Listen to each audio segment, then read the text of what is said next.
1절 읽겠습니다. 여호와를 경외하며 그의 길을 걷는 자마다 복이 있도다.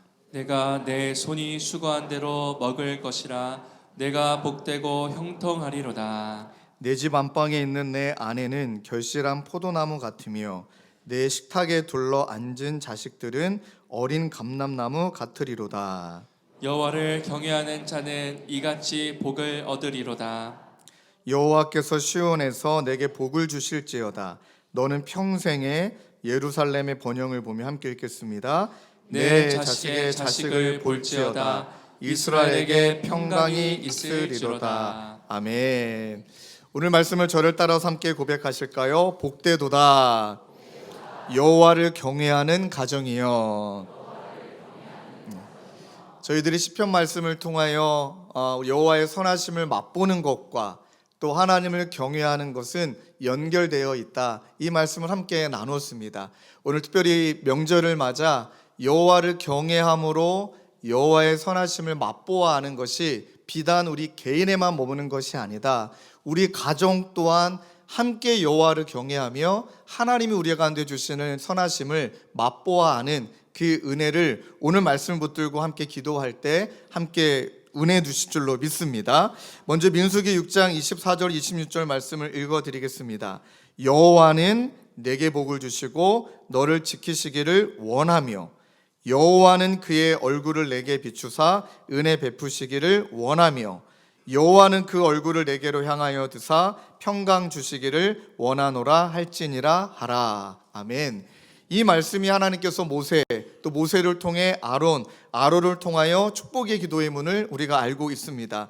이 말씀만 보아도 하나님이 우리를 얼마나 지키시고 은혜 베푸시고 평강 주시기를 원하시는지 그 간절함이 3번이나 반복되죠. 원하며 원하노라.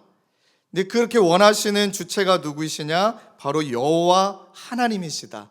하나님을 경외하게 될 때 그 하나님께서 우리 가운데 주시는 지키심과 은혜와 평강이 우리 개인뿐만 아니라 사랑하는 성도님들의 가정 가운데 가득 임하게 되길 주님의 이름으로 축원합니다.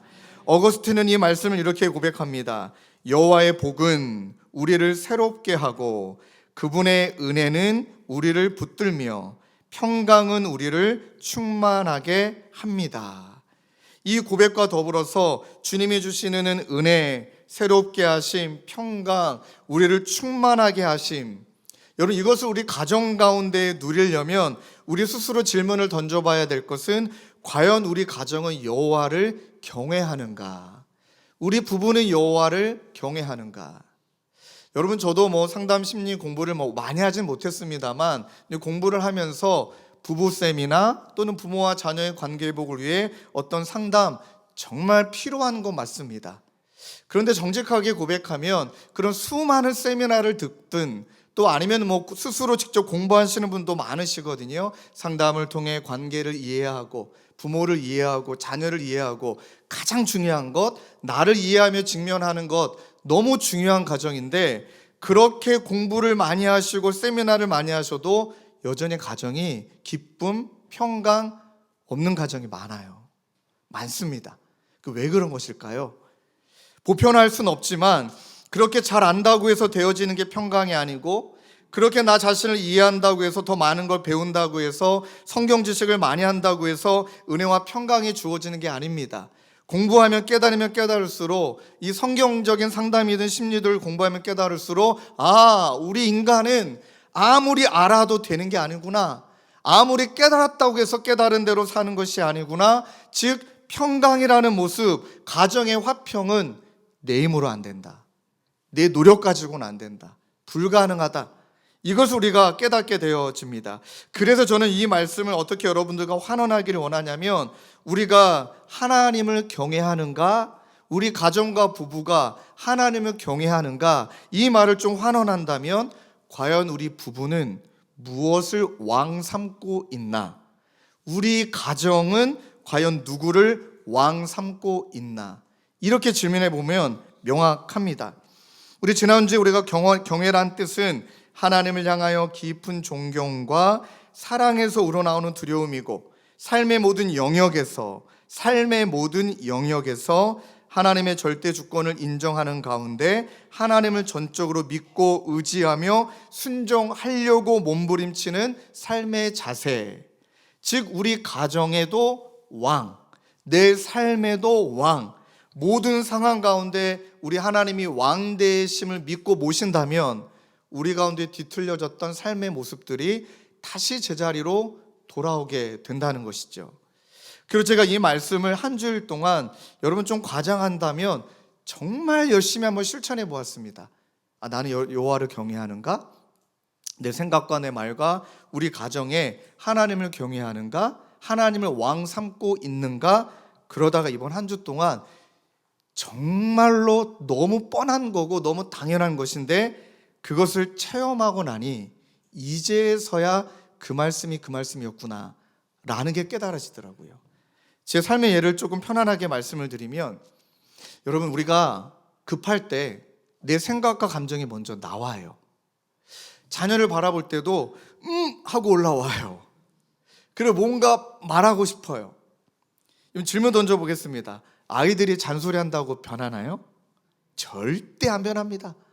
잔소리에서 변한다라고 했으면 성경 말씀에 태초에 하나님의 천지를 창조하시니라 이자 잔소리하신 하나님이 말씀하시니 이랬을 것입니다. 안 변합니다. 그런데 그냥 짧고 굵게 한마디 딱 했으면 됐지 왜 자꾸 뭔가 말하고 싶어요? 내 생각, 내 경험 막 구구절절 말하고 싶어요. 그 순간에 왕이 여기 계시니, 하나님이 우리 아들과 나 사이에 계시니 그 순간에 탁 끊어지더라고요. 그런데 본능을 거스르는 거 쉽지가 않잖아요. 여러분 기억하십시오. 성령의 능력이 본능을 거스릅니다. 제가 이번 주 경험했는데요. 운전을 하고 가다가 교회를 가기 위해 출근하기 위해 가는 길에 딱 빨간불이 켜졌습니다. 그리고 빨간불이 딱 켜지면은 저는 정직하게 보통 카톡을 읽거나 왔던 문자를 읽거나 아니면 뭐 그냥 잠깐 기사를 보거나 제 습관은 그러했습니다. 저만 그런가요? 그런데 그 순간에 빨간불이 딱 켜지는 순간에 그 전에 이 찬양을 좀 불렀었거든요. 왕이신 나의 하나님 내가 주를 높이고, 이 찬양을 막 부르면서 출근하는 길에 빨간불이 탁 켜지는 순간에 갑자기 불렀던 찬양이 아니라 다른 찬양이 탁 하고 튀어오르는 거예요. 주님 말씀하시면 내가 나아가리다.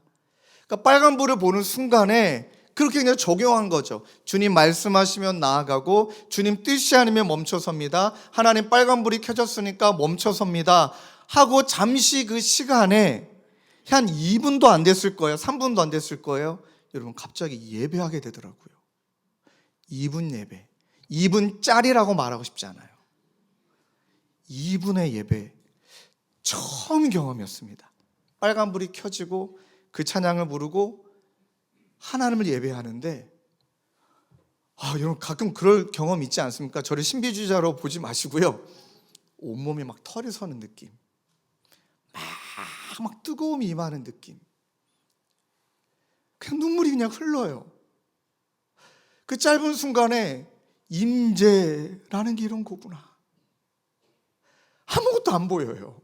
아무것도 안 보이는 것 같고 마치 주님 앞에 납작 엎드려 기도하며 예배하며, 그리고 또 아까 불렀던 찬양이 또 나오는 거예요. 왕이신 나의 하나님 내가 주를 높이고.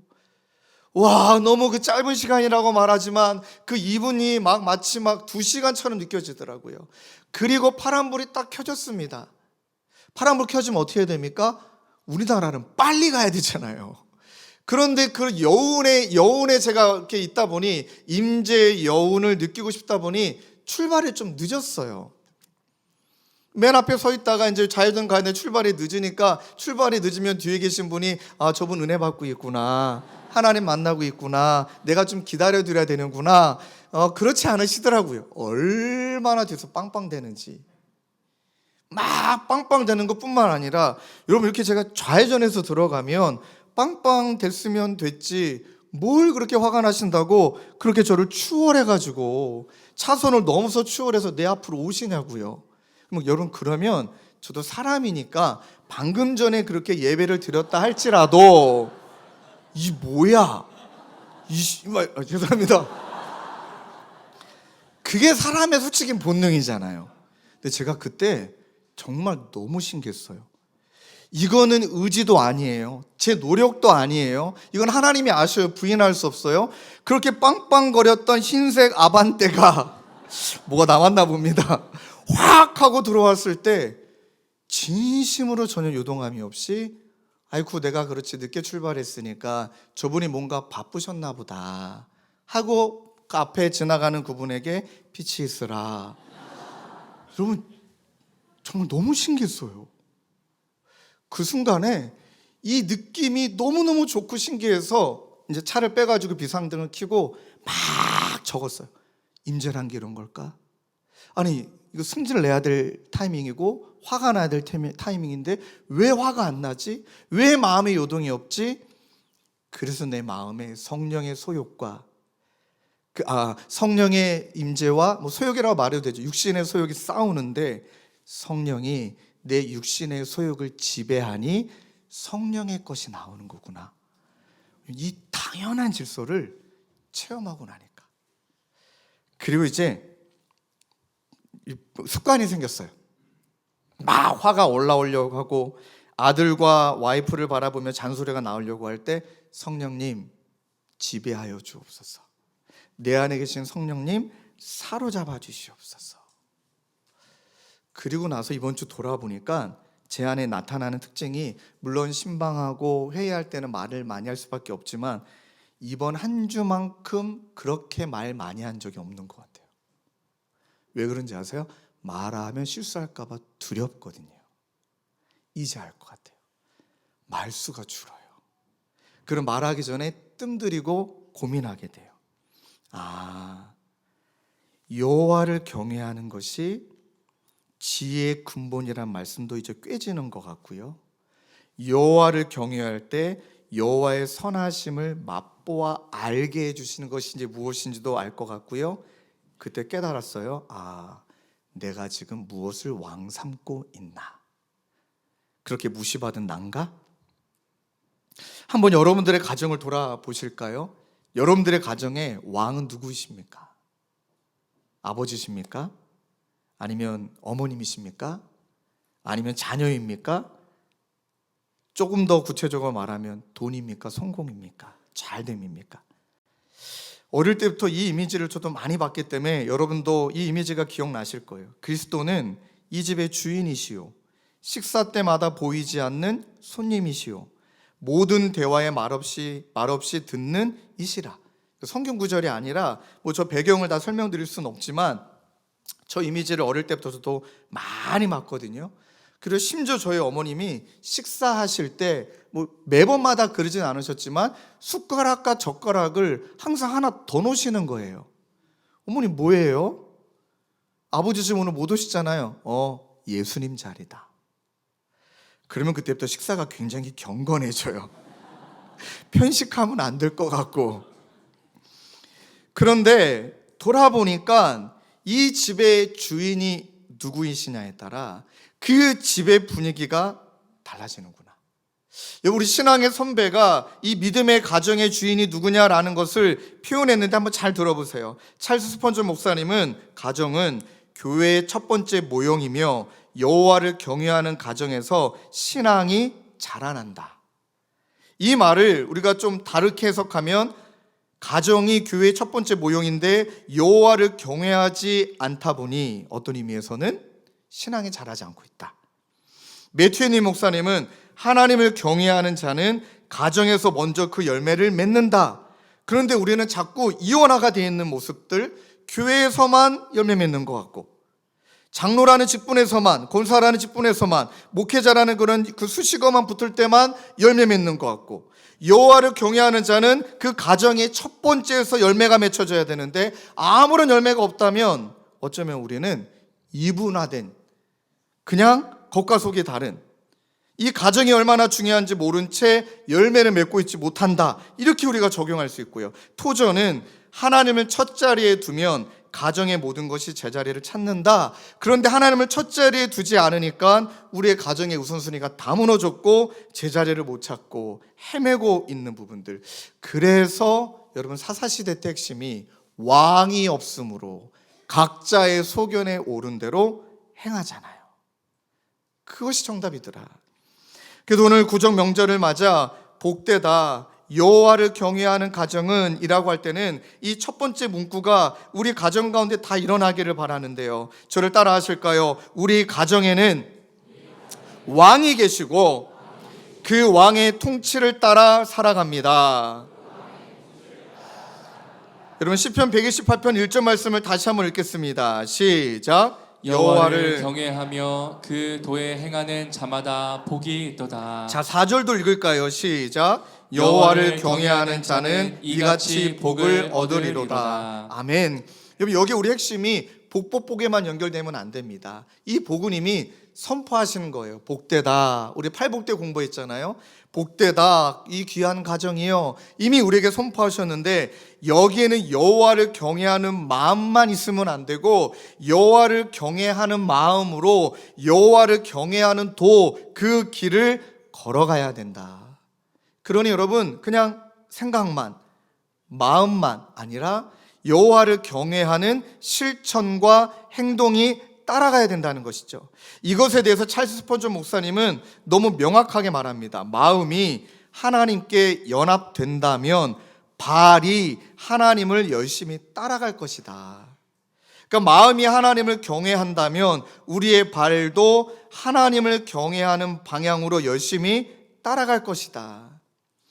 여호와를 경외한다면 내 생각에, 내 판단에, 내 기준에 그걸 가지고 우리 가정의 질서를 만들거나 그것을 가지고 우리 아내를 바라보거나 그것을 가지고 남편을 바라보거나 자녀를 바라보지 않는다.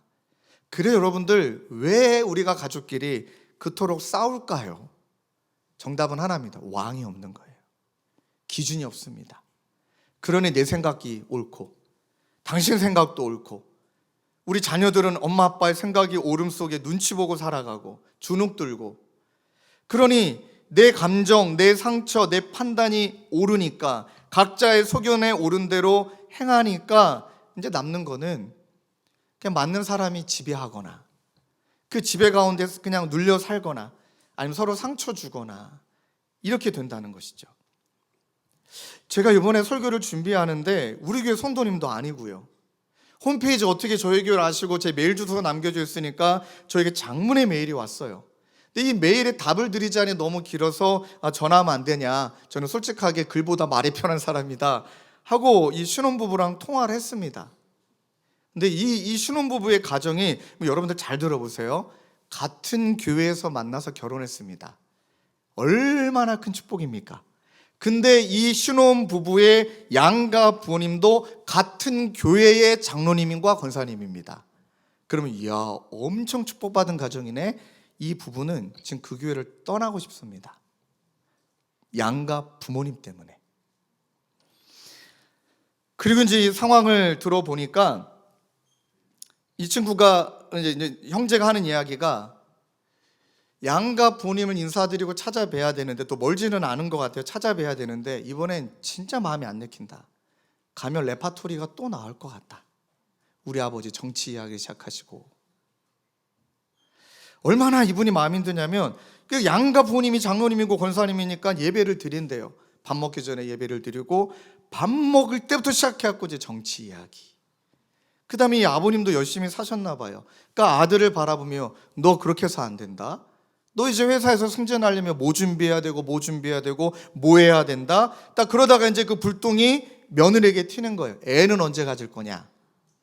이제 결혼한 지 8개월 됐더라고요. 8개월 됐으면 애 둘을 낳아야 된다. 어떻게 8개월 만에 둘을 낳아요? 쌍둥이면 가능하겠죠. 그러니 이제 나이 들면 노산이니까 애 갖기 어렵다더라. 누구 권사 딸 받지. 그때 애 낳으니까 얼마나 고생하더냐 하고 모든 본인들의 기준과 본인들의 생각이 계속 쌓이니. 그러니 이제 신랑도 그 남편도 너무너무 이제 그 소리가 듣기 싫어서 찾아뵙기가 싫다는 거예요. 목사님 어떻게 해야 되냐? 그걸 또 나한테 질문을 해요. 그런데 이번에 너무 가기 싫은 건 담임 목사님을 모시고 양가 부모님과 가족이 함께 모여서 구정 때 예배 드리고 했대요. 아니 왜 목사님이 거기 가서 예배를 드리세요? 그러니 이 신혼부부가 이러지도 못하고 저러지도 못하고, 그리고 또 이제 뭐 본가 처가 그런 상황이 비슷하니까 목사님 진짜 우리 아버님이 차라리 장로님이 아니었으면 좋겠고 우리 어머님이 차라리 권사님이 아니었으면 좋겠고 교회에서 모습과 이렇게 가정의 모습이 너무 다르니 이 신혼부부가 눌릴 대로 눌린 거예요. 그래서 제가 통화하다가 제가 기도하는 마음으로 두 분의 이야기를 듣는데 그냥 제 마음에 그런 마음을 주시는 것 같다. 이번에 가지 마세요. 가지 마세요. 그랬더니 어떻게 안 갑니까 목사님? 거기 가지 말고 이렇게 하시라고. 양가 부모님께 지금 부모님들이 하셨던 이야기를 가지고 또 내 삶의 여러 어려움들도 있고 또 이제 아이도 가지려면 기도도 준비하니까 우리 부부가 금식 기도원에 들어가기로 했다고. 지금 부모님을 찾아뵙는 것보다 하나님을 찾아뵙는 게 더 급하니 이번 구정 첫날부터는 우리가 기도원에 들어가서 좀 기도하고 오겠다고. 양가 부모님 기도해 주십시오. 그렇게 하고 기도원 가고 놀러 가라 그랬습니다.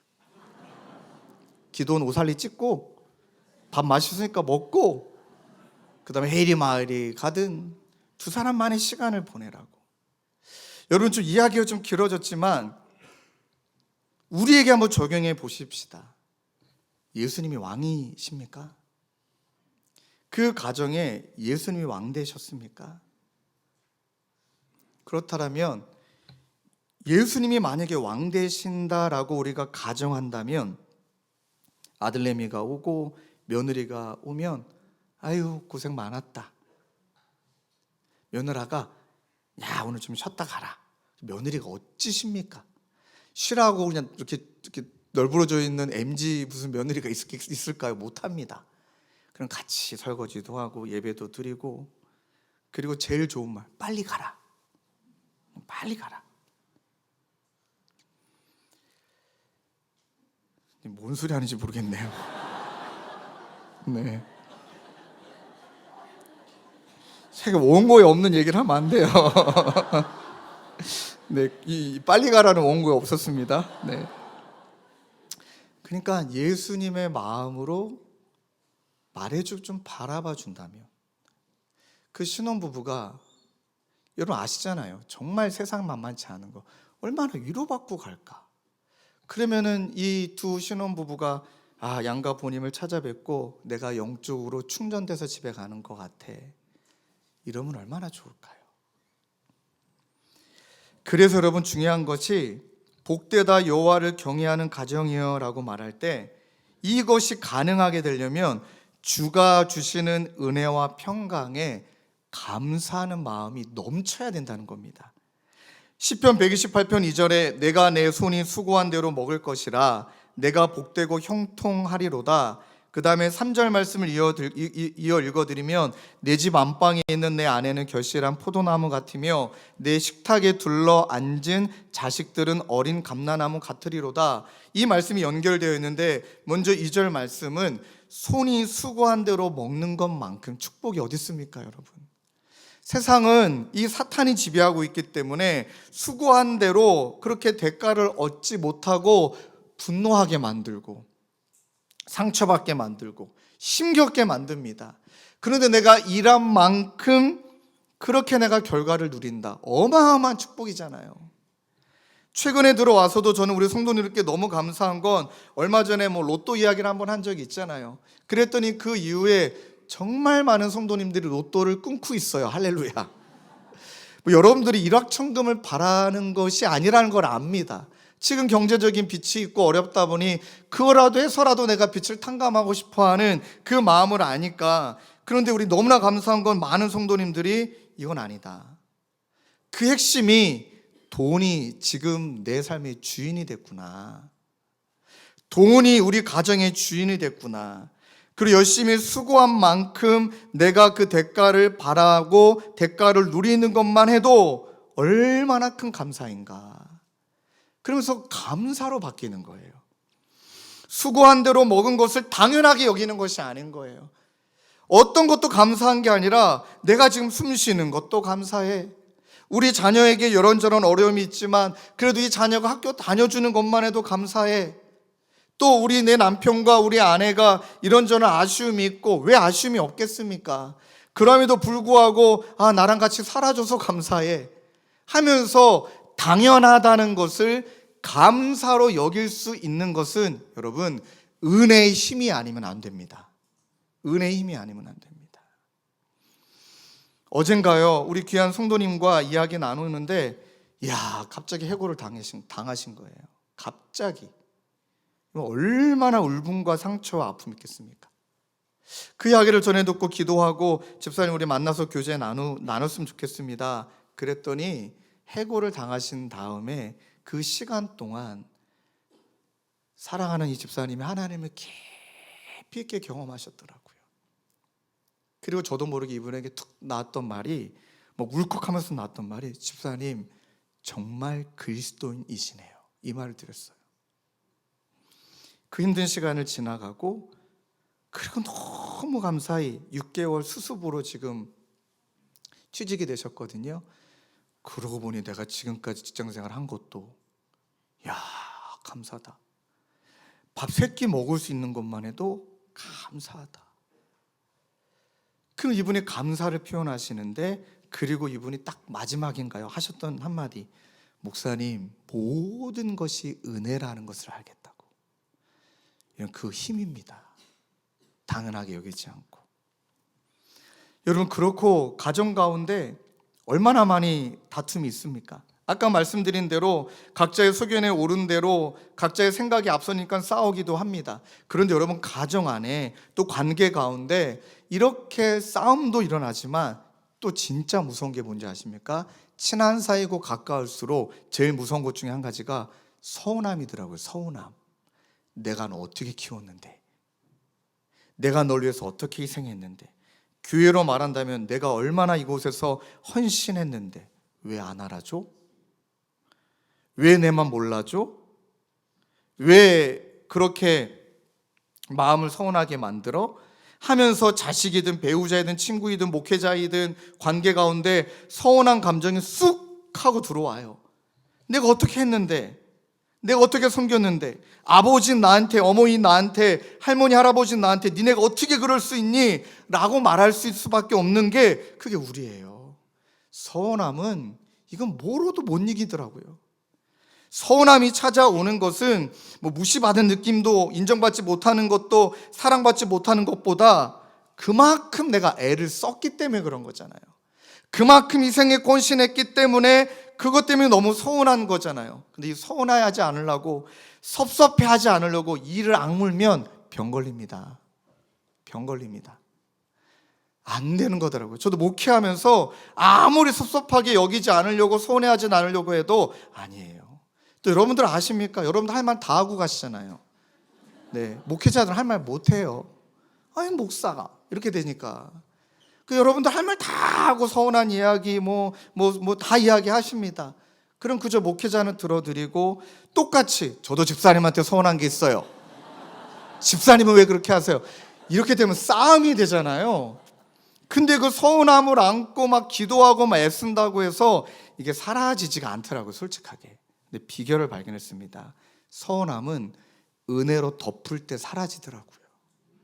그렇지, 저분이 얼마나 수고 많이 했는데, 저분이 얼마나 애를 많이 쓰셨는데, 그리고 이렇게까지 된 건 다 하나님의 은혜고 저분은 참 귀한 분이야 하고 은혜의 눈으로 해석하게 되면 서운함의 자리에 감사가 자리가 잡혀요. 그 감사가 자리가 잡으면 서운한 마음이 툭 하고 떨어져 나가는 것 같아요. 성경에 보니까 바울이 이 노년에 얼마나 서운한 일이 많았습니까? 이 마가가 1차 전도 여행 때 떠났잖아요. 와, 막 생각해 보세요. 그런 동역자가 떠나버렸으니 바울이 얼마나 섭섭했겠을까요? 그런데 삶의 마지막 부분에 이 바울이 마가에 대한 서운한 감정을 드러내는 게 아니라 서운한 감정을 청산하고 감사를 고백해요. 막아야 돼요. 그가 얼마나 나의 일에, 이 나의 일은 본인 일이 아니라 하나님을 말해요. 하나님의 사역에 마가가 얼마나 유익한 사람인지 모른다 하고 감사를 고백해요. 감사를. 사랑하는 성도님들, 이 명절 가운데 서운함이 있고 또 가족을 바라보며 내 마음 가운데 약간 그런 울분도 있고 그런 마음들이 있다면 그 사람이 나에게 잘함으로, 그 사람이 나에게 막 무릎 꿇고 막 아량을 베풀고 막 나에게 뭔가 하는 것으로 해결되려고 하시는 것은 좋은 마음이 아니다. 하나님께서 그 아이도, 그 자녀도, 때론 목회자도, 누군가가 하나님이 다 은혜로 덮고 있음을 믿기 때문에 그저 감사하다. 그럴 때 은혜와 평강이 지배해야, 여호와를 경외할 때 은혜와 평강이 지배해야 하나님의 사랑을 경험하게 되는구나. 그래서 에베소서 5장 21절은 이렇게 말하는 거예요. 그리스도를 경외함으로 피차 복종하라. 일방적으로 말하잖아요. 피차 그리스도를 경외한다면 하나님을 경외하는 대로 경외하는 말과 행동을 하라. 여러분, 이번에 우리 청년들이, 저희 교회도 그렇지만 아마 많은 대한민국 청년들이 취업 준비 때문에 지금 너무 힘겨워요. 취준생이라고 말하고 싶지도 않아요. 지금 그 시간을 겪고 있는 우리 청년들도 많거든요. 근데 한 청년이 저에게 연락을 줘서, 목사님, 이번에 저는 내려가고 싶지가 않습니다. 왜 그래? 청년 그래도 인사드리고 와야지. 그랬더니 이제 이야기가 너무 힘들다는 거야. 너는 언제 취직할래? 너는 언제 직장 들어가고 언제 결혼할래? 너 언제 애 낳을래? 그냥 이렇게 딱딱딱딱딱 레파토리가 있으니까 이제 너무나 이게 마음이 힘든 거예요. 형제 힘들겠다. 그래도 때마침 그럼 너 안 가는 걸로 결심했으면 그래도 전화는 드려라. 그래, 목사님도 어차피 이번에 수요예배 인도해야 되니까, 나 교회에 있어야 되니까 그냥 나랑 같이 떡국 먹으러 가자. 떡국 먹으러 가자 딱 얘기했더니 이 친구가 그냥 전화상으로 느껴지는 거예요. 울어요. 야, 떡국 먹으러 가자는 얘기 그렇게 슬프냐? 그랬더니 하는 이야기가 의외의 대답이었어요. 엄마 밥이 그립대요. 엄마 밥이 그립대요. 엄마 밥이 너무 그리운데 그 엄마 입에서 나오는 잔소리는 그립진 않대요. 그래서 제가, 그럼 니네 어머니 연락처를 나에게 알려주면 좋겠다. 내가 전화드려서 기도도 해드리고 또 쿠팡 요즘 너무 좋지 않냐? 내가 빨리 선물 보내드릴게 하고 이제 선물을 보내놨거든요. 그리고 너희 어머님하고 좀 통화 좀 할게 하고 통화했어요. 그래서 집사님하고 권사님이시더라고. 이런저런 이야기도 나누고, 권사님 막 기도도 해드리고, 맨 마지막에 권사님 정말 부탁이 있다고. 제가 뇌물까지 보내드렸는데 이번엔 자녀가 오골랑 아무 이야기하지 마시고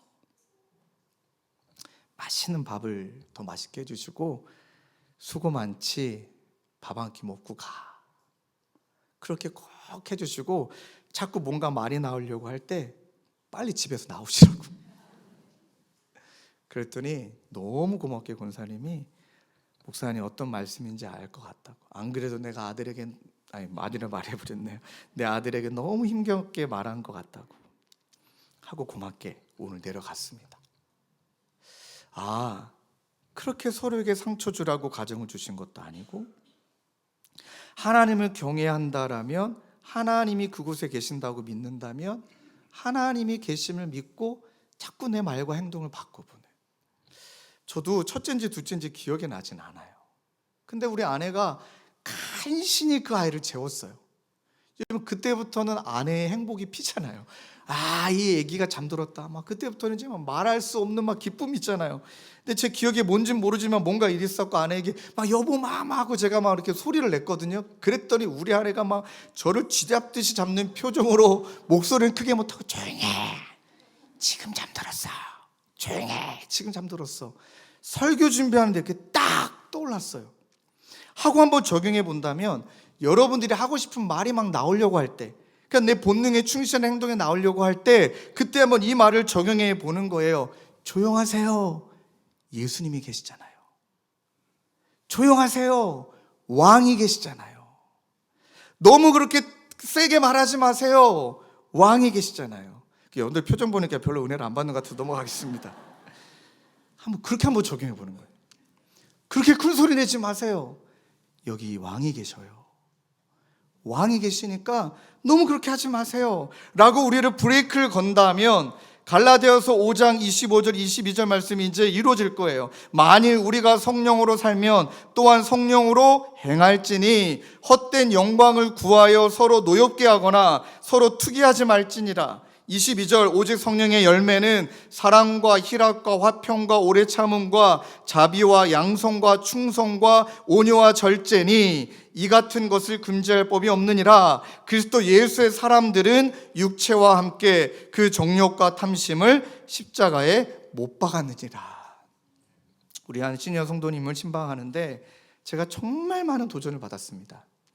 이제 이분의 주변에 계신 친구분들이나 지인분들이 한두 번씩 먼저 천국에 가는 걸 느끼시는 거죠. 그러니까 이제 요즘 요 겨울에 또 장례가 좀 많았거든요. 저희 교회로도요. 이분의 삶 주변에도 친구들이 하나씩 둘씩 이제 천국 가는 걸 느끼니까 이분도 두려움이 오신 거예요. 나도 진짜 언제 어떻게 하나님 불러갈지 모르는데, 그러다가 이분이 이 말씀을 붙들고 내 남은 노년은 이 말씀 이루어야겠다 하고 지금까지 돌아본 삶을 딱 돌아보니, 또 본인의 장례식을 이렇게 상상해 보니 정말 내가 그리스도인답게 살았나? 나는 사랑의 사람이었나? 나는 희락의 사람이었나? 나는 화평의 사람이었나? 그렇게 질문하다 보니 본인의 삶의 성령의 열매는 어느 것 하나 제대로 맺혀진 게 없더라. 이렇게 고백하시는 거예요. 그러면서 내 인생의 남은 시간은 성령의 열매 맺는 삶, 더 사랑해주고 더 화평을, 더 오래 참음을, 더 자비를, 더 양선을, 더 충성을, 더 온유를, 더 절제를, 이게 내 삶의 목표가 돼야겠다 하면서 이 삶을 본인의 그 결단을 나누어 주시는데 진심으로 고개가 절로 숙여지더라고요. 그리고 이분이 식사하는 자리에서 이제 중간에 저도 좀 지혜롭게 몰래 가서 먼저 결제를 해야겠다 하고 이분하고 식사한 것을 결제하려고 갔더니 그 주인분이 이렇게 말씀하시는 언어가 저는 저분이 보통 이렇게 얘기하시잖아요. 근데 그 사장님이 저 어르신께서, 저 그 말 진짜 오랜만에 들어본 것 같아요. 저 어르신께서 먼저 오셔서 결제하셨다고, 그리고 나중에 부부가 함께 오셔서 한 번 더 식사하라고 그것까지 결제하셨다고. 그렇다고 밥 사달라는 이야기 여러분 아니고요. 뭐라도 더 사랑해 보려고, 저 목사님이 그래 뭐라도 애쓰니까 격려해 드려야지, 제가 그분에게 해드린 것도 아무것도 없고, 저에게 오신 지 2년이나 넘었는데도 뭐 신방한 적도 없고, 그런데 좀 가정 안에 이슈가 있어서 격려해 드리려고 찾아뵀는데 목사님 그건 중요한 게 아닙니다. 중요한 게 아니고 오늘 목사님 오늘 저 만나서 좀 쉬었다 가시라고. 그러면 진짜 딱 밥만 사주시고 본인 이야기 별로 요 얘기 짧게 하시고 그냥 가버리셨어요. 그 위로와 그분의 위로의 그 마음이 계속 마음에 남는 거예요. 성령의 열매를 남아있는 시간 동안 열매 맺으라고 나를 부르셨지. 왜 그분의 인생에 교회에 오셔서 서운함이 없고 살아가면서 때로는 마음에 화가 없겠습니까? 여호와를 경외할 때 왕이 여기 계시니 하나님이 원하시는 방식으로 나는 살아가 본다. 여러분, 마지막 세 번째는 복되도다 여호와를 경외하는 가정은 어쩌면 이것은 너무나 놀라운 은혜예요. 그렇게 살아가는 그 한 사람 때문에 여러분 시편 128편 5절 6절에 보면 여호와께서 시온에게 내게 복을 주실지어다. 너는 평생에 예루살렘의 번영을 보며 내 자식의 자식을 볼지어다. 이스라엘에게 평강이 있을지로다. 보이십니까? 점층법. 내가 여호와를 경외하며 왕을 모시고 살았는데 그 혜택이 나로 끝나지 않고 가정에, 그가 살았던 예루살렘에. 시온은 하나님의 임재를 상징하잖아요. 하나님의 현존을 상징하잖아요. 그 시온 산 있는 중심으로 예루살렘이 번영했습니다.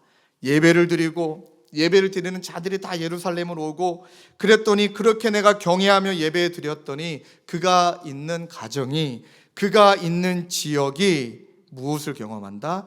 평강을 경험하게 되고, 그 가정은 저와 여러분들의 정말 소원이죠. 하나님, 자자손손 우리 자녀들이 시간이 지나면 지나갈수록 영적으로 더 풍성한 세대가 되게 하여 주옵소서. 그 은혜가 미래에 이루어지는 것이 아니라 그 미래에 대한 현재적 책임이 저와 여러분들에게 맡겨졌다. 이것을 살아가게 될 때 시온의 복이 우리 가정을 통해 자녀들과 세상에 흘러가게 되는 복을 누리는 저와 여러분 되시길 주님의 이름으로 축원합니다. 우리 말씀을 붙들고 함께 찬양하며 기도하기를 원해요. 여러분, 가만히 돌아보면 왕 되신 주님 앞에 내 삶을, 또 왕 되신 주님 앞에 우리 가정을, 왕 되신 주님 앞에 내 모든 것을 돌아보면 딱 하나밖에 없습니다. 여러분들 그럴 때 있잖아요. 하나님, 도대체 왜 그러셨습니까? 라고 항변하게 될 때, 하나님한테 서운할 때, 원망할 때, 때로는 님자도 빼잖아요. 하나 하면서 도대체 왜 그러셨습니까? 여러분, 이 똑같은 문장인데요, 하나님 도대체 왜 그러셨습니까? 라는 것을 서운한 마음으로 그분을 왕 되심을 인정하지 않고 고백하는 거랑, 그분이 왕 되심을 고백하고 이 문장을 똑같이 고백하면, 하나님 도대체 이렇게 죄 많고 이렇게 상처투성인 나를, 하나님 도대체, 예수님 도대체 왜 그러셨습니까? 왜 십자가에서 죽으셨습니까? 그냥 나를 처벌하시지, 그냥 나를 심판하시지, 하나님 왜 그런 나를 사랑해 주셨습니까? 여러분, 정말 똑같은 문장도 내가 그분을 어떻게 바라보느냐에 따라 달라지더라. 그래서 우리 모두에게는 왕 되신 주님 앞에 그분을 경외할 때, 아마 그분을 경외하며 그분이 베푸신 것을 경험했다면 우리는 아마 딱 두 단어밖에는 삶의 고백의 전부는 없을 것 같아요. 은혜, 이래도 은혜, 저것도 은혜, 모든 것이 은혜. 이 찬양 함께 부르며 기도하기를 원해요. 내가 누려왔던 것, 지나왔던 시간들, 이 땅에 태어나 어린아이와 시절 지금 모든 것 당연한 것이 아니다, 은혜였다. 우리 함께 이 찬양 올려드리고 우리 기도의 자리로 나아가겠습니다. 특별히 우리 구절 명절을 맞아 믿지 않는 가족을 위하여서 이 은혜를 구하며 더 찬양하며 기도했으면 좋겠습니다. 내가 누려왔던 모든 것, 누려왔던 모든 것들이, 내가 지나왔던 모든 시간이, 내가 걸어왔던 모든 순간이, 왕 되신 주님 앞에 당연한 것이 아니라 은혜였어. 단이라 은혜였어. 아침 해가 뜨고 저녁에 노을, 아침 해가 뜨고 저녁에 노을, 봄의 꽃향기와 가을의 열매, 변하는 계절의 모든 순간이, 당연한 것이 아니라 은혜였어. 우리 이렇게 고백하실까요? 내가 이 땅에 태어나 사는 것, 내가 이 땅에 태어나 사는 것, 어린아이 시절과 지금까지, 어린아이 시절과 지금까지 숨을 쉬며 꿈을 꾸는 삶, 꿈을 꾸는 삶, 당연한 것 아니라 은혜였어. 아멘. 내가 하나님의 자녀로 살며, 내가 하나님의 자녀로 살며 오늘 찬양하고 예배하는 삶, 오늘 찬양하고 예배하는 삶, 복음을 전할 수 있는 축복이 당연한 것 아니라 은혜였소. 아멘. 고백합시다. 모든 것이 은혜,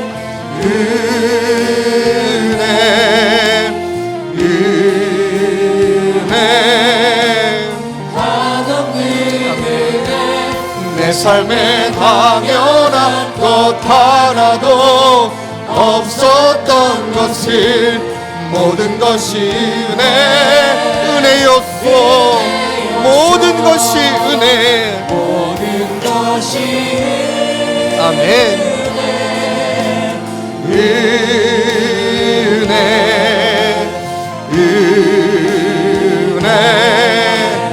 한없는 은혜.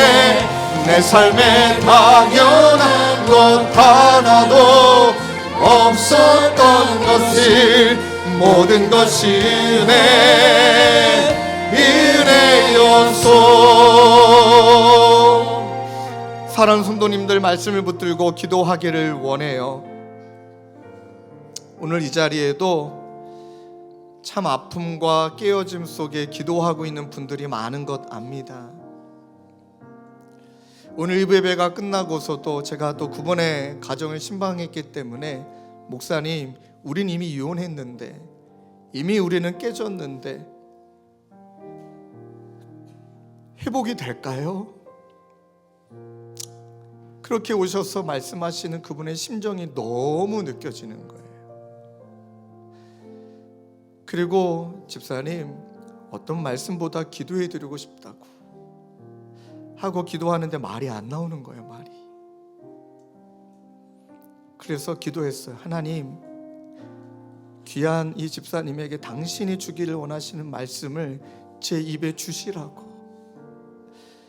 그렇게 기도하며 이분에게 말씀드렸어요.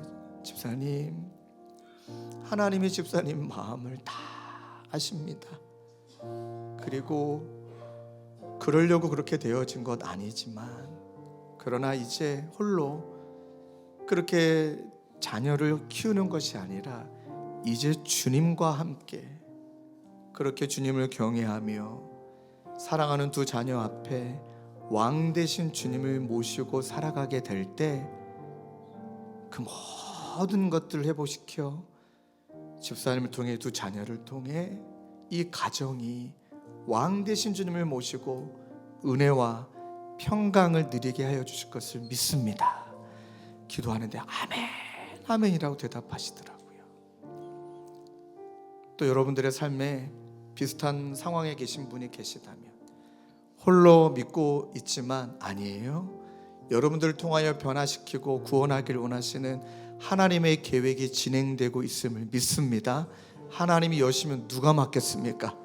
하나님은 모두를 구원하길 원하시는 하나님이신 줄로 믿습니다.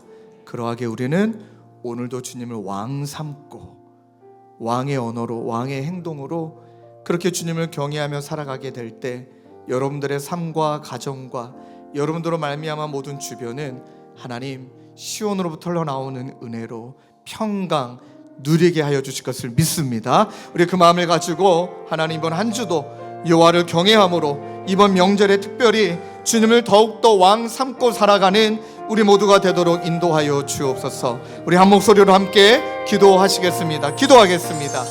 하나님 아버지, 시간 마음을 다해 기도합니다. 하나님, 과연 우리는 누구를 왕 삼고 있는가? 아버지, 자녀인가? 물질인가? 성공인가? 이 땅에서의 행복인가? 아버지, 현세적인 기쁨인가? 현세적인 아버지 하나님 평강인가? 하나님, 그것이 우리의 가정을 지배하고 있다면, 하나님 그것이 우리를 붙들고 있다면 우리에게는 다툼이요, 미움이요, 시기요, 질투요, 아버지 하나님 탓하는 것이요, 서운함이요, 미워함이요, 원망이요, 아버지 하나님 정죄요, 하나님 어떤 것도 하나님의 질서와 맞는 것이 하나도 없습니다. 하나님 아버지 은혜를 허락하여 주시고 평강을 허락하여 주실 이는 우리의 왕 되신 하나님밖에 없습니다. 그 아버지 왕의 아버지 권위와 왕의 다스림과 하나님 그 왕권이 아버지 우리 주님 앞에 내어됨으로 우리를 다스리심으로 말미암아 사랑함으로 성령의 열매를 맺혀드리는 성령의 열매를 맺혀드리는 하나님 저희 모두가 될 수 있도록 주님 우리를 불쌍히 여겨 주옵소서. 그 은혜를 주시고 이번 명절을 맞아 우리 사랑하는 우리 주님의 교회 성도님들 모든 가정이 하나님을 예배하고 하나님을 왕 삼고 예수님을 왕 삼고 여호와를 경외하며 피차 복종함으로 나아가는 우리 모든 성도님들 되어질 수 있도록 주님 은혜 베풀어 주옵소서. 주여 은혜 베풀어 주옵소서. 하나님 은혜와 평강을 누리며 은혜를 고백하며 나아가는 우리 모든 성도님들 될 수 있도록 하나님 함께 하여 주옵소서. 아버지 우리 계속 기도하시고 찬양을 고백합시다. 모든 것이 은혜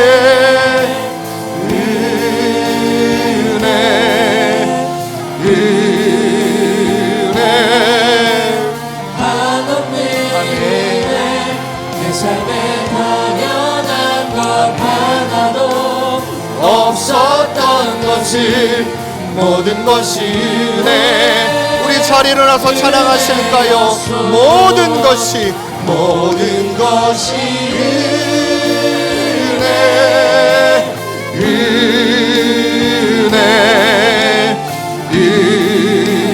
은혜 한없는 은혜 내 삶에 당연한 것 하나도 없었던 것은 모든 것이